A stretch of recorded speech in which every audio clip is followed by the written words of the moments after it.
Hello. We're back. I'm We're back. Olivia. Oh, and I'm Amy. And And this this is is Girls Girls Gone Gone Spooky. Spooky.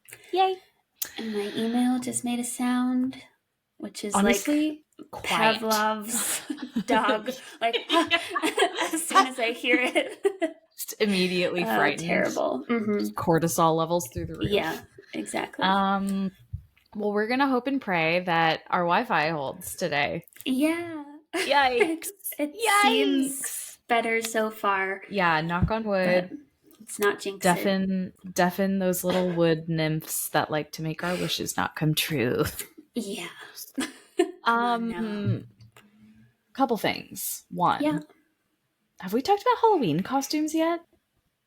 I don't think so. I don't think so either. Do you have one? Well, kind of I have concepts of one. I was just talking about concepts of a plan. Sorry, also for my weird looks. I was hearing a sound, but these are noise canceling. And I was like, what the fuck's that sound? It's Binks on his scratcher, but it really scared me because I could see Noah and I was like, what is that sound? What's making that sound? Okay, you have concepts of a plan. Yeah. Name that reference. Yeah, just that we went into Spirit Halloween and they had favorite place on earth. Yeah, all the costumes for the Hocus Pocus characters. And I was like, what if Dave was Billy Butcherson and I was one of the sisters? Sarah Jessica Parker. Yeah, probably her. So that's an idea. I love it. I think it'd be cute and like kind of so fun. Easy. Especially we just like tease his hair and put weird face makeup on. Yeah. But Dave for work the theme for their work is board game characters. Wait, that's cute. They have a theme? Yeah, it is cute. Oh, I like that. I think we're gonna try to make him the guy from Operation. So like little organs and stuff. That's so good. Yeah, so maybe we need to focus on that for him, and then I'll do something else. I don't know. We'll see. Yeah, I know. The couples ones, like, they're a little bit limiting sometimes. Yes. Yeah. But you guys have one, don't you?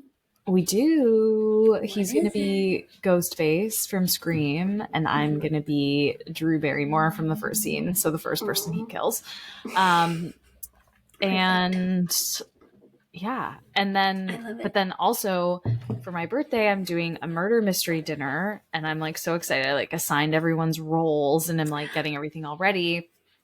And it is a like vampire ball is like the theme for the whole thing. So I was like, okay, last year's party, I was a vampire as well. And I got these like cheap teeth off Amazon that like fell out within 2 seconds. And I literally was a one tooth vampire. So I had to come up with a backstory for that. But I got the like Scarecrow brand ones from Spirit Halloween, and I just like did them today to like get them all prepped. So now they're like prepped and ready to go, and they kind of like click on. So they're like a little more secure. So yeah, I'm like hoping that I did them right and that they're like comfortable and stay on. But if they don't, whatever. But it's like, it's going to be really fun, I think. It's like pretty... I bought like a kit. I can send you the link to it, but it's called, hold on, let me pull it up. Masters of Mystery is the company, and they have like tons of games. They also have escape rooms, I guess, that are like online escape rooms, which I think are kind of like, there was this game that my dad and I were like obsessed with, and I think it was called The Box or something like that. I remember, that. Was that in college? Yes, that puzzle room game or something. Yeah, the room. That was it. And it was so good. And they kept coming out with like new seasons, so you'd like you'd beat the game, and then it'd be like the room 2, or like the room extension pack or whatever. So anyway, it's probably like that. But then they have all these themed murder mystery games, and you can have up to like 30 people playing. Wow. So that's so cool. Yeah, I'm excited. I think it's gonna be really fun. And like I assigned characters, and like some of them are really goofy. Like I have a couple of my friends' boyfriends coming, and so I assigned them like kind of funny characters. As you should. Yes. So one of them who's like probably like the most, I don't want to say like macho because he's not like a dick, but he's the most like, I don't know, like boyish. Yeah, like a guy's guy. Yeah. I assigned a lad, him a character. as they would a say. lad, exactly. A top boy. Mm-hmm. I assigned him a character called Lester Lancourt, who's like a fashion designer. Perfect. I think it's gonna be really fun. It's gonna be fun. So that's amazing. Yeah, it's gonna be a good time, and we're gonna like drink and solve a murder. And solve a murder. There's been a murder. Uh-huh. Savannah. In Savannah. They must sell that. Like, that they must have exist. to. Yeah. That'll be and next it probably year. is like Office branded. Yeah, exactly. But the thing that's fun about this is like the way it works, and I promise you this isn't sponsored, but like Masters of Mystery, if you want to sponsor us, please feel free. The way it works is like they make it so you can play it over and over again. So like we ended up getting like the 20 player pack. So I'd have like pick of all the characters for this one. But the way they do it is like you do round 1 and you like introduce yourself. And then basically ahead of time, someone, either the host or like a quote unquote assistant, sends a letter of the alphabet to everyone. They have to remember it and keep it secret because then you draw one of those letters out of a hat and that's the murderer. So like you say the letter aloud and you say, okay, the murderer is letter S. Like, don't react. Yeah. It's letter S. And then from there, whoever is S, only they know, and whoever gave them the letter, if they even remember. There's like 2 in their character guide. It's like there are 2 like scripts. There's like an innocent script and a guilty script. So they switch to the guilty script and everyone else goes to the innocent track. And then you're trying to guess who the murderer is. So it's like they make it so that it's literally different every single time if you wanted to play over and over again. So that is so cool. I think it's going to be fun. What a great idea. Yeah, I'm excited. Yeah. I'm very excited. I wish I could come. It'll be fun. I know, me too. Should just like FaceTime me. FaceTime you in.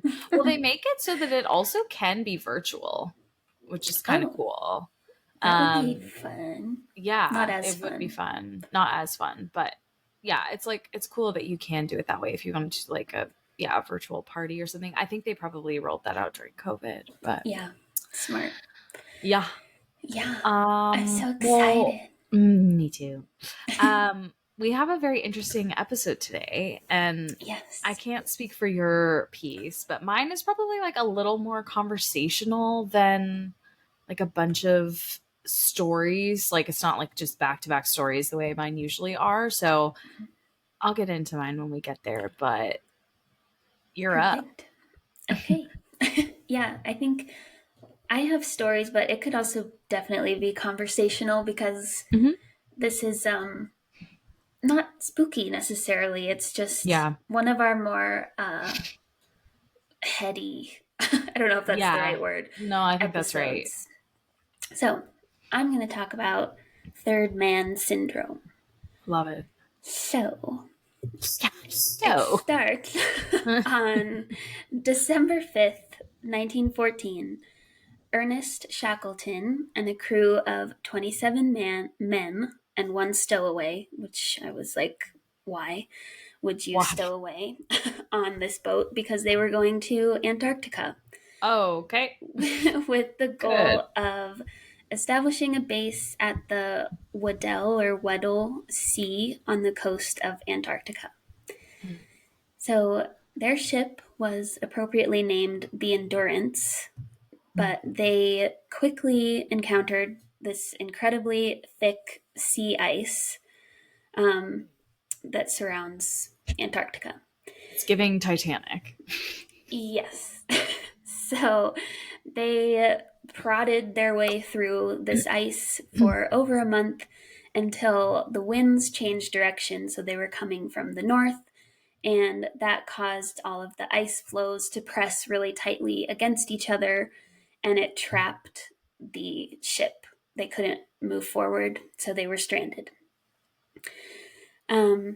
and it took forever. Like they were there for a really long time, and it's a very long story how everybody got rescued, but miraculously everyone survived. But as part of their rescue efforts, Ernest, the captain, and 3 crew members went on a 36-hour trek across the Arctic in search of a whaling station to get help. Holy shit. Yeah. And after he survived, he wrote all about his journey. And he said, during that long and racking march of 36 hours over the unnamed mountains and glaciers of South Georgia, it seemed to me often that we were 4, not 3. So he was thinking there was an additional person there, even though there wasn't. And this isn't what that show is based on, is it? The people who get trapped in the ice and it's the ghost ship? The recent-ish one? Yeah. Yeah, I think so. I think it is based Oh. on this. Yeah. Okay.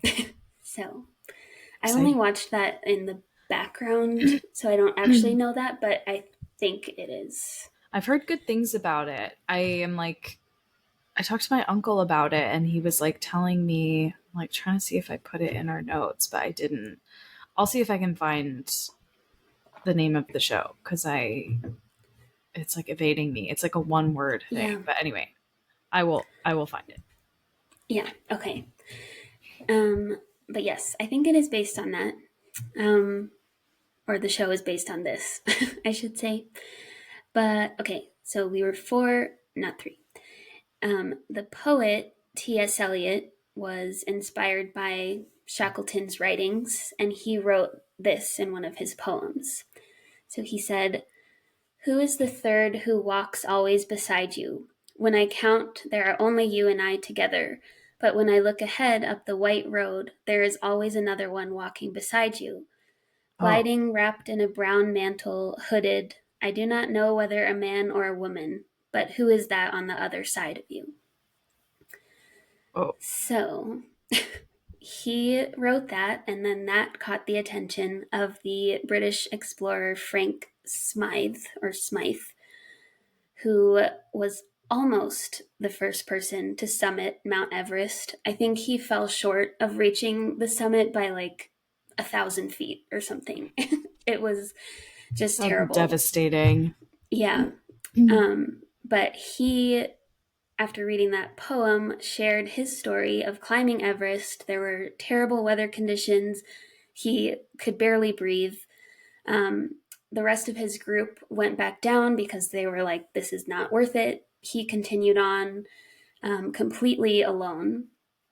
But he started feeling like he was accompanied by a second person. And he said that at one point he was so certain that there was someone with him and helping guide him through that he found himself offering aloud to share some mint cake with this imaginary person. So it felt incredibly real, and you have probably gathered by now that the third man syndrome, which sometimes they also call third man factor, is the sensation that during a life-threatening or a highly stressful situation, there is someone with you to help guide you through it, even if you are actually completely alone. Right. And we had a reference to this once before where it was like girls on a camping trip or something, and they're like, yeah, and she was there. Mm-hmm. And then in hindsight, they were like, wait, she doesn't even go to our school. Like, yes. It didn't make any sense. She was like, I was not there. But they remembered like her clothes, and it was like multiple people seeing the same thing. Yes. Yeah. So weird. I think, yeah, a lot of our stories actually probably fit in this category. Like, any time I guess a lot of survival stories mostly, or like the episodes where it was like, this ghost saved my life or whatever. It could be this syndrome. Third man syndrome. Yeah. Wow. But it's so interesting. So a writer named John Geiger spent 5 years studying and tracking down stories from people who have experienced this phenomenon, and he wrote a book called The Third Man Factor: Surviving the Impossible. And he says, clearly there is a spiritual or religious explanation to this phenomenon, but many skeptics and non-believers have also had this experience, and they attribute it to other explanations. There's certainly some very interesting science behind this. It's an astonishing capacity if you think about it, and it sort of hints at this idea that as human beings, we are never truly alone, that we have this ability to call upon this resource when we most need it in our lives, which is very interesting. Yeah. And yeah, I didn't go too much into the actual like psychology piece of this, but I just want to mention this, and I don't know if I'm going to do it justice because I just copied this quickly from Wikipedia. But some people think this is like part of a concept called the bicameral mentality, which I'm just going to read this directly. Yeah, never heard of that. Yeah, it's a hypothesis introduced by Julian Jaynes, who argued human ancestors as late as the ancient Greeks did not consider emotions and desires as stemming from their own minds, but as the consequences of actions of gods external to themselves. The theory posits that the human mind once operated in a state in which cognitive functions were divided between one part of the brain that appears to be speaking and a second part that listens and obeys, a bicameral mind. I see. Yeah. So obviously we can't prove that, but it's kind of interesting to think that. So it's basically like your brain, like your subconscious almost guides you in moments of like danger, I guess. And as an extension of that, you conjure up visual hallucinations, essentially. Is that the idea? I think, yeah, not necessarily even just visual, but it's conjuring up somebody, which in that theory was the gods or an external something that's going to guide you and tell the other side of your brain what to do. Yeah. So. Wow, that's interesting. Mm-hmm. I don't even know what to make of that. I know. I don't either. Yeah, because all this time that I was reading these stories, it was like either way, and I know I've said this in so many episodes before, it's just so amazing what our minds can do. Yeah. Like if this is not a guardian angel or a spirit, it's still incredible that our minds can conjure this sort of thing. And who's to say that's not also paranormal? You know what I mean? Like, even if it is just your brain, we experience life in our brains. Like, that's the only way we know we have consciousness. Yes. So, right. That we're like self-aware. So, I don't know. It's like, I think I've talked about this before too. Is like the idea of something being like psychosomatic seems so like, such just like redundant thing to say. Because it's like, yeah, no shit. It's happening in your brain. Like all pain is processed in your brain. So, but that's interesting though. Yeah. I mean, like you were saying, I mean, so many stories we've talked about could fit into this as well. Mm-hmm. Yeah. Yeah.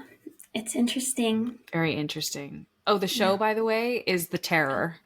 Okay. Yeah. And I don't know if it was based on this. Like the show is based on a book that was based like loosely based, very fictionalized version of the ship, the HMS Erebus and the HMS Terror. Okay. And they're like why Royal would you name Navy. a ship that? Who knows? I mean, maybe. I mean, they were naval polar explorer ships, so I guess like they wanted them to sound menacing because they were military ships technically, but still seems like not a good omen. No, terror is some nice foreshadowing up. Yeah, exactly. Yeah. Okay, interesting. Okay, so I have a few stories. Oh yeah. So the very first one that is in that book by John Geiger and was also what brought this concept back to my mind because there was a My Favorite Murder episode very recently about this, and they tell this same story. So it's a 9/11 survivor named Ron DiFrancesco. So Ron was at work on the 84th floor of the South Tower. Oh, God. I already have chills. I know. I was crying through this story. Yeah, so God. Already emotional. Yeah. Okay. I feel like this is way off topic, but I feel like I get more and more emotional about 9/11 the older I get. Yeah. Which is so weird because it's so distant now, really. It does make sense, though, because, like, we're adults now. We were literal children when that happened. So I think, like, third graders. And then it became just, like, kind of this thing, like this amorphous thing that wasn't, like, super understandable for so long. And now that I'm an adult, I'm like, holy shit. Yeah. Like, that is really devastating. Yeah. Extremely. Yeah. So get ready for an emotional story. Oh, God. Okay, so he was in the South Tower. The North Tower was hit first. And after that happened, Ron started getting phone calls from family and friends that were worried for his safety. But for whatever reason, Ron didn't evacuate right away. But finally, one of his friends called and said, like, you should really leave the building now. And for whatever reason, that worked. So he and his coworker, Mike, decided to leave together. And as they were heading for the elevators, the South Tower was hit between the 78th and 85th floors. God. And they were on the 84th floor, remember? So the starboard wing of the plane went straight into the trading room that Ron and Mike had just left. So already they're escaping death by the narrowest margin. Wow. And when it hit, they were obviously thrown around. They got covered in debris, but Ron managed to get his bearings and he headed toward the nearest stairwell. But unfortunately, when he reached the stairs, there was a throng of people climbing back up, saying that the way down was impassable. No. So at this point, panic is actually really setting in. And he recalls that the only lucid thoughts he was having were the desire to see his wife and kids, and also the sense that he was going to die. But that's when he heard a voice. And someone was clearly and calmly guiding him to get up off the ground where he had slumped due to the lack of oxygen and smoke, and to follow the voice. And this voice led him through the thickest part of the smoke and the fire, but it brought Ron to this sheet of drywall, and he pushed on it, and suddenly he could squeeze through to get down the stairs. So a way just came clear. What? Yeah. And so he rushed down the stairs as best he could. He encountered firefighters on their way up, which is heartbreaking. And they told him to keep going. And the South Tower collapsed 56 minutes after the plane hit. And Ron walked out of the building 54 minutes after the plane hit. So he was the last person that got out of that building alive. And there was no one with him, but that voice was the reason that he survived. And you're like really messing with me right now. I know. That's incredible. That is like actually incredible. I know. With 2 minutes to spare. Crazy. And he got really hurt. Obviously, he was still in the area when the building actually collapsed. So he had burns on 60% of his body. It said his contacts burned onto his eyes, but he survived. Oh my God. It's all because of this voice. And he wrote about this voice that the faithful, and I count myself among you, by the way, will have very little trouble understanding what that voice was. The more secular may believe it was my adrenaline-fueled synapses, but here's what I do know.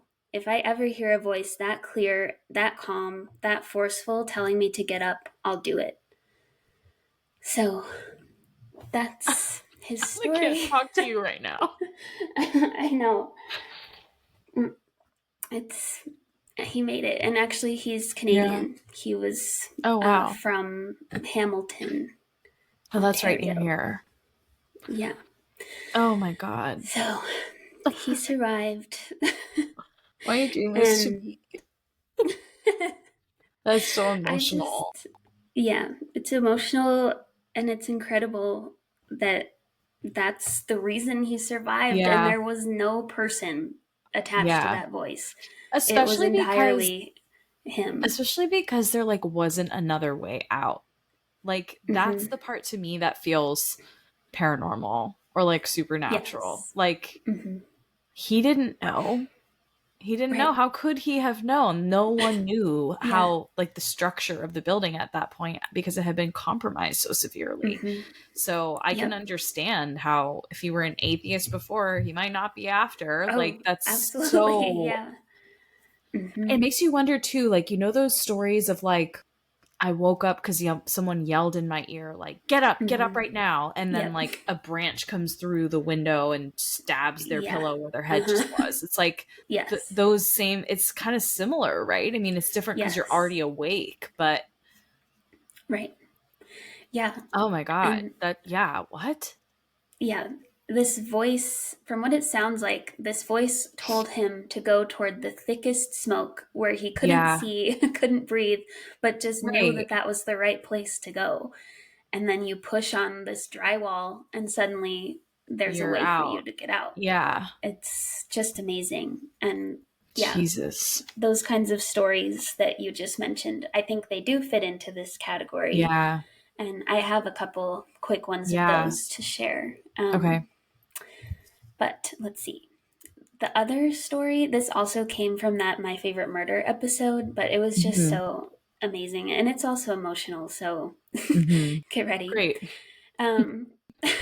It's August 1997, and Stephanie Schwab, she's a scientist of some sort. I don't have her exact title, but she does research in the ocean, scuba diving.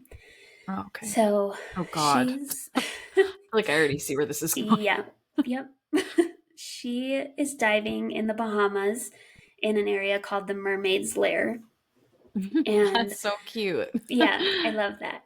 It's a huge cave system that is dangerous, obviously. Super dangerous, I'm sure. Yep. Yep. And usually people don't take on this dive alone. But Stephanie goes on her own, and she's an expert diver. But the reason that she has gone alone is that her husband, who was a famous diver named Robert Palmer, had died 6 weeks earlier during a dive in the Red Sea. And when she told her story, she said that she wanted to get back in the water to prove that she could still do it, and that if she didn't do it now, she would never go back again. Yeah. So she just that's really sad. To do it. Yeah. Yeah. But so Stephanie was holding on to her guideline, which is like a bright white rope that you carry so you know how to get back up. So she's holding on to it. She dives deeper into the cave system to collect some samples for her research.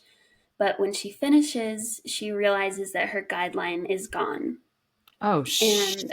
That covers me in goosebumps. That is so scary. So scary. And she realizes that the reason is because her husband would always hold on to the guideline. So she just unconsciously slipped back into their routine and let it go. Oh my God. So she tries to remain calm, which is better than I could say about myself. And she realizes she has 20 minutes of air left, so she has to make the most of it. So I think she does like too good of a job at remaining calm, because she's looking around and suddenly time has flown. She has only 5 minutes of air left. Oh, God. So at this point, she's actually panicking. She starts feeling really angry with herself and both also with her husband for not being there for her. But suddenly, everything, like her vision gets clearer, it gets brighter, and she has a clear sensation that somebody is with her. And in this case, though, it's Rob, her husband. Okay. Come on, man. She can feel him and hear him, and this voice says one of his catchphrases to her. Believe you can, believe you can't. Either way, you're right. And being... That's so corny. I know, but it's true. Because, it's just right.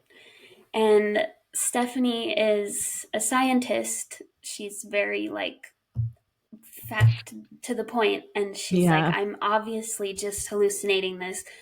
But she said, I don't have anything better to do than to follow this voice. So she goes along with it, catches a glimpse of something that's really bright white, and it's her guideline, and she survives. Holy shit. So, yeah. Did she get the bends on the way up? I wonder, probably, if you only have 5 minutes left. Yeah, you'd be like, yeah. Yeah, and then, definitely get the bends. Yeah. Yikes. But, my God. Rob saved her. Wow.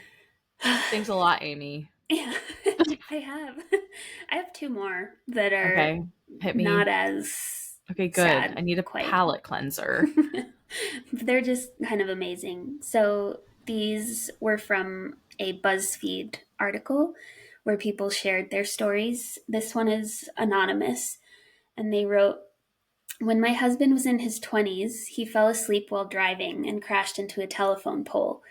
He was hurt and remembered a teenage kid knocking on his window and telling him that he called the police and not to get out of the car because there were live wires everywhere. Oh my God.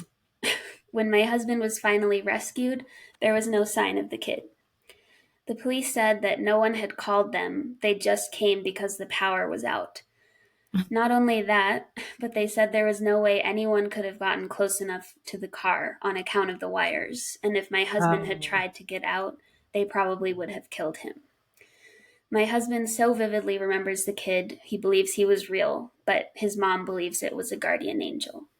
Yeah, again, like, how could he have known that there were live wires out there? Like, how could his brain have known that? I know, especially when you're injured after a car and, like, accident. hazy and, like... Yeah. What the hell? It's crazy. Yeah. And then lastly, here's one kind of like what you were talking about. And there are a lot of stories like this, but this is from Nikki in Pennsylvania.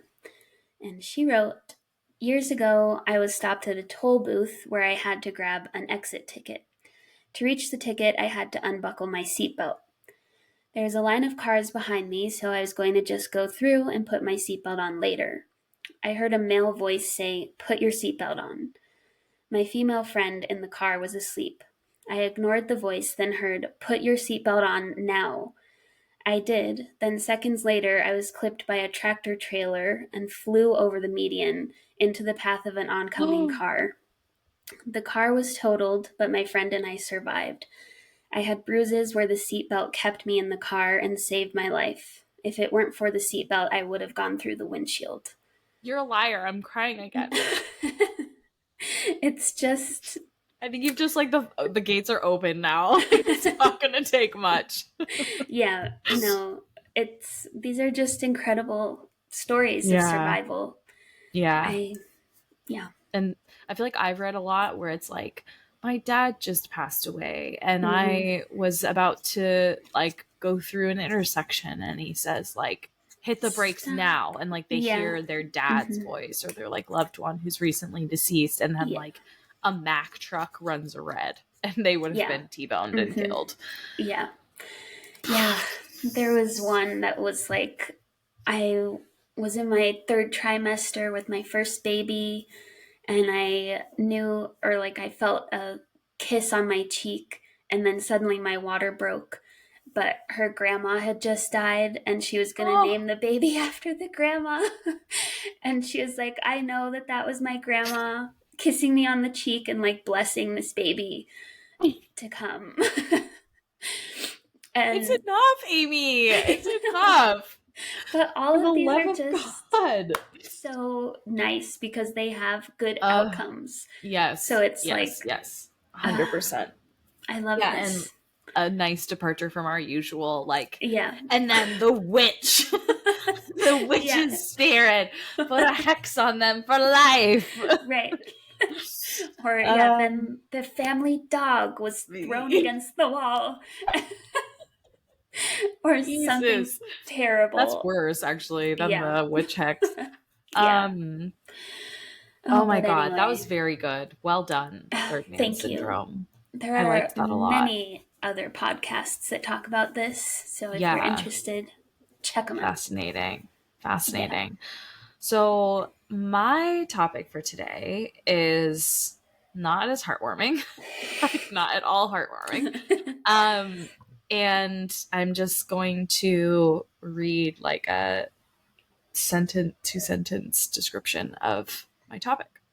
Okay. There exists a psychological phenomenon in which perfectly sane people with no desire to die find themselves faced with a steep cliff and experience a strong desire to leap. This phenomenon is so common, in fact, that the French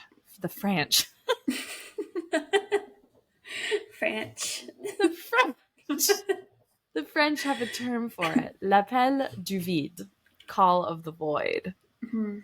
So, Edgar Allan Poe, also back in his day, called this phenomenon the imp of the perverse, although he referred to a more broad feeling that could be applied to any situation where you have the sudden urge to do anything crazy, including leaping off a cliff, but it also could be like taking all your clothes off in a room full of people. Like, it's just like the urge, like, what if I did that? Yeah. And most adults have impulse control. So thankfully we don't do those things. Mm-hmm. But other examples of it is like when driving, having a sudden, brief, hopefully, urge to swerve into traffic, swerve off the road, swerve off a bridge into the water, swerve into a median. Mm-hmm. It's not strong enough to override your rational brain telling you, no, don't do that, because you have self-preservation instincts. Uh-huh. But you feel it, and it typically like kind of gives you like a like shivery, like why am I thinking about that? Like anxious. Yeah. Yes. Yep. It's almost like you don't have full control over your brain for a moment, and it's the way your subconscious has of reminding you of your lack of total control of your thoughts. So I thought we'd start by maybe sharing our calls of the void. Mm-hmm. Mine is anything high, usually a balcony, a rooftop, like a walking bridge over a freeway. I'm like, I'm gonna crawl over the edge and I'm gonna jump off.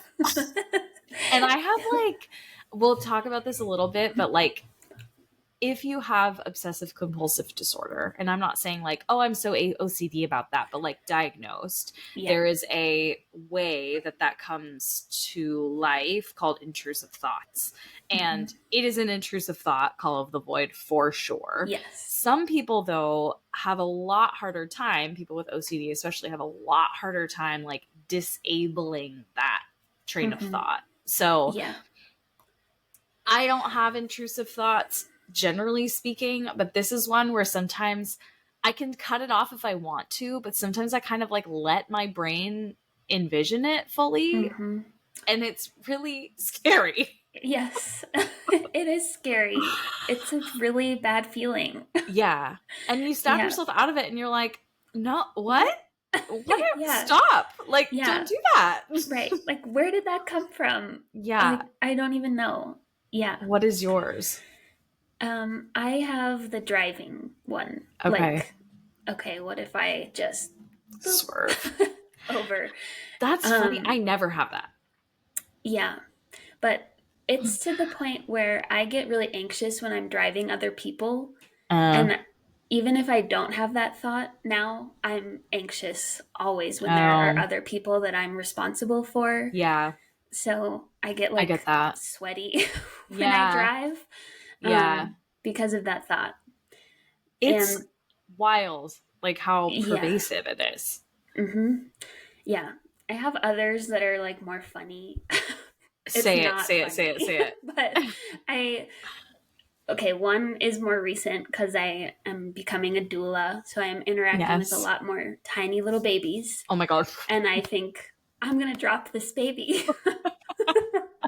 And I just can't stop thinking about it. Yeah. I mean, but I feel like that is such a normal fear. Like, I have that thought when I'm holding a baby. Like, it's my nephew, what if I did this? My boyfriend's nephew. Like, it's, it's like, well, it's like, oh God, like, absolutely, that can't happen. Right. Yes. Yeah. And the other one I always have when I'm holding like a liquid of some sort, I'm like, what if I just threw that in someone's face? That's the perverse for sure. Yeah, I don't know why. It's just happens every time. I've never thought that before. Mm-hmm. Well, maybe now you will. My other one, which is like not funny, it's like bodily harm, is like sticking my hand down the garbage disposal. Yikes. Or like into a blender. Mm-hmm. It's like one of my worst fears. Like in horror movies, when that happens, I'm like, ugh. Yeah. But I'm like, ugh. I think because I'm so afraid of it. So it's like, okay, my brain is like, what if that happened? Yeah. So maybe it's like a function of self-preservation to a degree, like letting your brain kind of think through it so you can be like, yep, confirmed. Do not want that to happen. Interesting. So I think it's extremely interesting. So there are some stories, and some of these are really, so let me start with this. What do you think Call of the Void is? Like the psychological effect? Do you think it's psychological? Do you think it's some external force? Like, is the void something? Because there are people who believe that. Yeah, like the void is literally calling. That there are forces, seen and unseen, that pull you into it, like into the void, essentially. Maybe if you talk more about that, I'll be more convinced, interested. But I think right now I agree that it might be like your brain confirming your fear of something. Agreed. Totally agreed. Yep. Yeah. You are afraid of this. Most probable explanation, it is a psychological phenomenon that, it's like we live in a civilized society where there are rules. So even if it's not bodily harm or self-harm, if it's throwing a drink in someone's face, if it's stripping off your clothes and running through an office building, like those things are not acceptable things, and they would have like pretty severe consequences in some instances. So there are those who feel that the void is actually something. So I'm going to read through that. This is from Lunar Falcon 025. And it is about how to answer the call of the void. That darkly enchanting allure of the looming threat of death. Such a bizarre phenomenon, isn't it? The same organ that drives us toward greatness can't help but peer inquisitively into the ravine of unknowable horror. I love how they write also. This is part of why I included it. I love it. That exploratory action is actually very natural. Curiosity is a beautifully odd thing. The draw, however, to hurtle oneself into abysmal darkness is not your mind's doing. See, something lingers in that odd stagnation between life and death, the hazy purgatory of choice, bookended by the consequences of avoidance and indulgence, and it is keenly aware of your presence. As it turns out, the call of the void is a very literal phenomenon. So here are the rules. Number 1, block it out. Ignore it. It will take anything you give it. If it radiates the cavernous ache of powerful memories, you have given it access to a part of yourself. You would do well to practice yoga, meditate, or attend a church service, anything that will reinforce the bond of mind and matter. Note, if it takes on the voice of a living loved one, you should probably give them a call. Either they have lost more than they realize or believe they have much more to give. So this one I think is interesting because of that first line. It will take anything you give it, which I actually find to be extremely true. If I give that thought an inch, it immediately takes a mile. Like it is like a quicksand. Like you're just like sucked into this train pattern of thought. Yes. Which is like kind of hard to pull yourself out of once you're in kind of deep. Yeah. And let me be very clear, not because I intend to ever act on it, but in my experience, that's not what it's about. I know logically I will never act on that because I want to live. I don't want to die. So there's that. But for the sake of this argument of the void being self-aware and sentient and aware of you as a separate entity that it wants, kind of an interesting concept and accurate in my experience. Yeah. Wow. Rule number 2, it does not lie. In the midst of your darkness, it will bring you light. It says it'll illuminate the path to your richest contentment. As far as it knows, its promises are true, but it's wrong. The light is a bonfire of familiar shadows. The path is costly and apocryphal. This is the root of its unwitting evil. The void lives and blooms through the lens of perception. Some truths evidently aren't universal. So this one I think I resonate with a little bit less because I don't feel like, oh, it'd be so much better if I did that. Although there is sort of a sense of like unfulfilled satisfaction when you snap yourself out of it. It's like allowing yourself down a doom scroll kind of thing. Yeah. So a little bit. Interesting. Number 3, do not carry it with you. Whenever there is opportunity for it to collect you, the void will always be there, be it as a fleeting glance or dark obsession. You must learn to look beyond it to comprehend what will become of your reality should you indulge its promises. The danger of a foggy day isn't the mist herself, but what she hides. So I guess it's like avoid it when you can. Yeah. Really like pontificating way of saying that, but I like it. Yeah. Beware of its influence. Number 4, it's so easy to become lost in it. Should this happen, for example, you're losing more of yourself in the face of every blade, barrel, and cliff. Reconnect with family, meditate, or rekindle an old passion. The fullness of the present is your best defense. If your efforts are proving ineffective, well, it's up to you to answer its call. Its gift is worse than life, but perhaps it's better than death. Number 5, it does not understand you. Some say the void is well-intentioned. That much is true. It does not mean you harm, but a child does not understand the consequences of his strength against the fragility of life. After all, how could love cause something as antithetical as pain? So that it's not a demon or something. It's something neutral. It just is.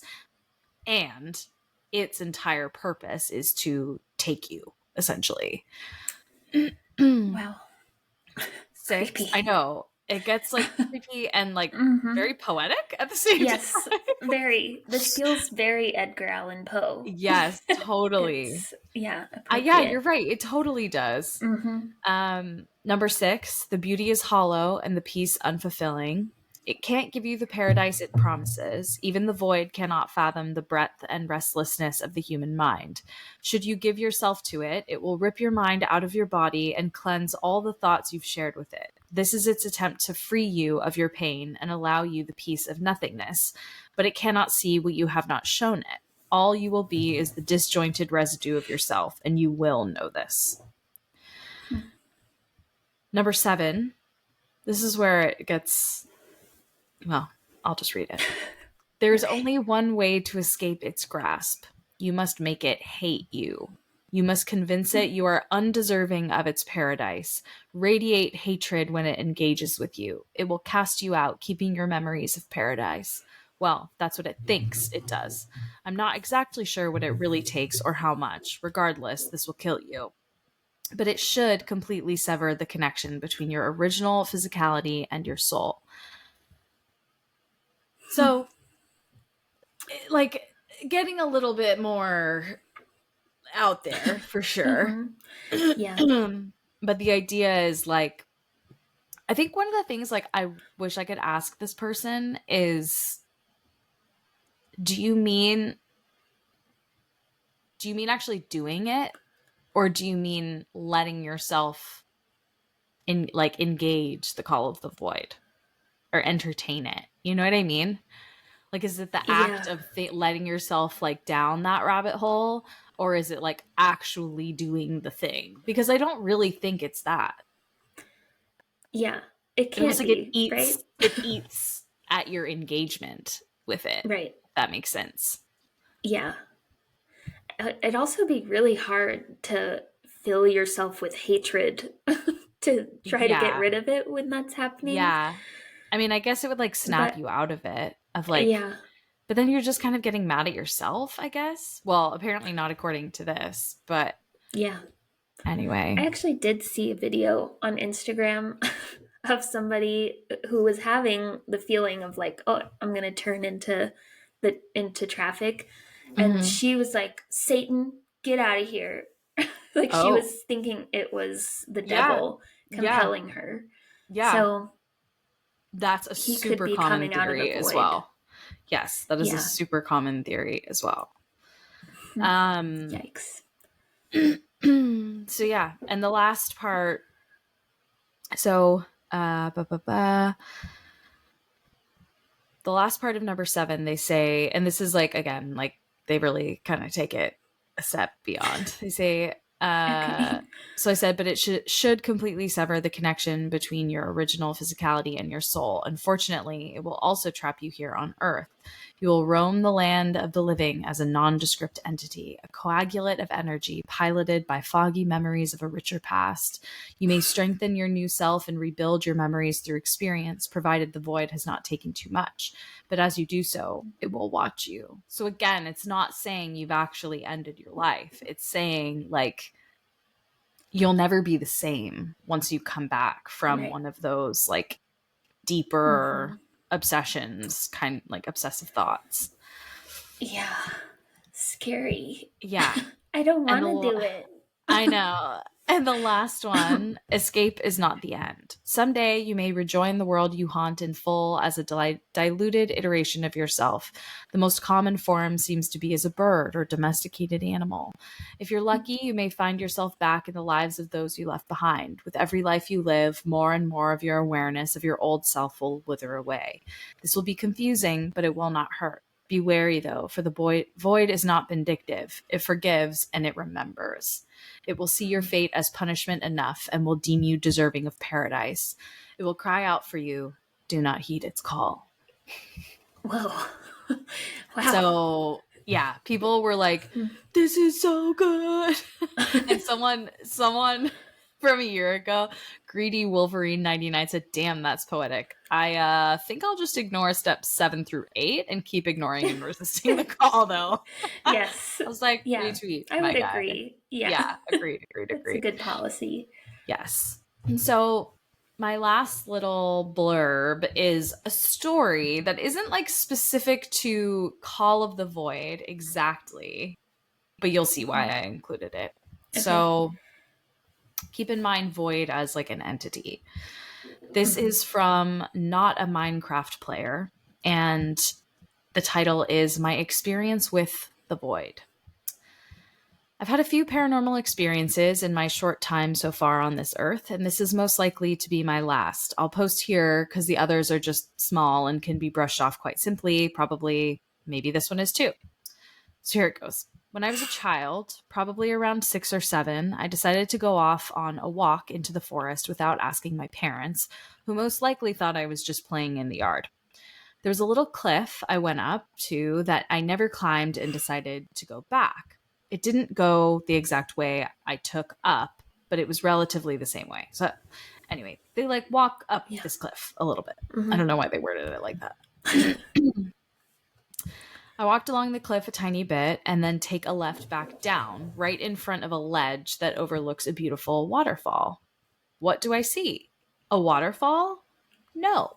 Surprise, surprise, there is nothing there. And when I say nothing, I mean literally nothing. Pitch black. There was nothing there except blackness, as black as how scientists describe black holes. I could see everything around me, but not this chunk of the earth that was taken out like a slice of cake. I screamed loudly, and I am so glad my mom was in the backyard at the time. In parentheses, they say she didn't know I wasn't there because it's massive. My dad built it when housing and land was cheap. In parentheses. She came up quickly and brought me down safely. I would have gone down but I was too horrified to move. I thought that this void was an entity of some sorts that wanted to kill me, hoping to lure me into its void when I turned a corner and it would be too late. Which to this day, I still kind of think is what was happening. So there's my story that none of you are likely to believe, but it did actually happen to me. I've told it a few times to friends who, like most of you likely will, did not believe me. This was the most terrifying experience of my life, and I expect it to stay that way. Wow. That is so weird. Yeah. So, of course, people are like, glitch in the matrix, simulation theory, lots of weird things, and lots of questions, but like didn't, like someone was like, because of their not a Minecraft player handle, someone was like, were you playing Minecraft a lot at the time? Maybe this was a dream.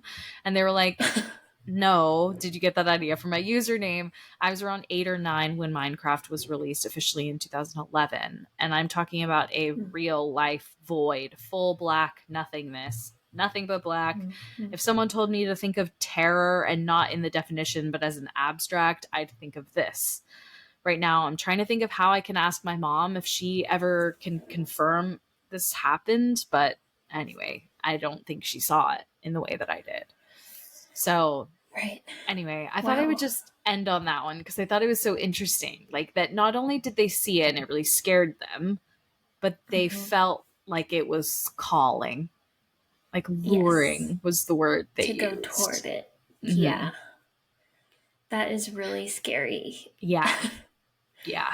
Very, very scary. My immediate thought was sometimes, have you ever had a visual migraine before?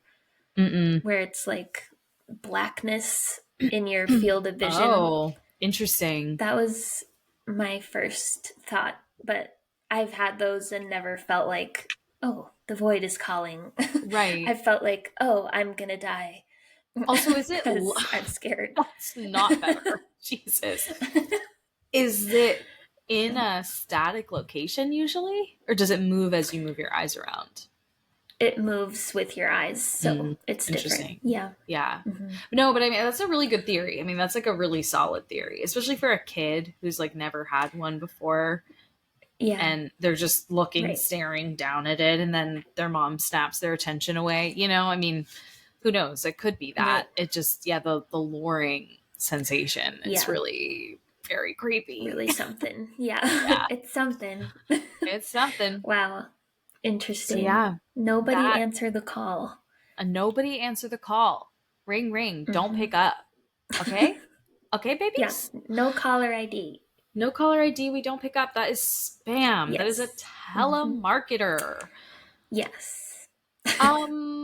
Thank you guys for listening to our like slightly unhinged episode. Well, my part was unhinged. Well, yours was too, actually. You made me cry like 3 times. So equal parts unhinged. You guys can follow us on Facebook, Instagram, TikTok, YouTube at Girls Gone Spooky. You can DM us, email us your scary stories at girlsgonespooky@gmail.com.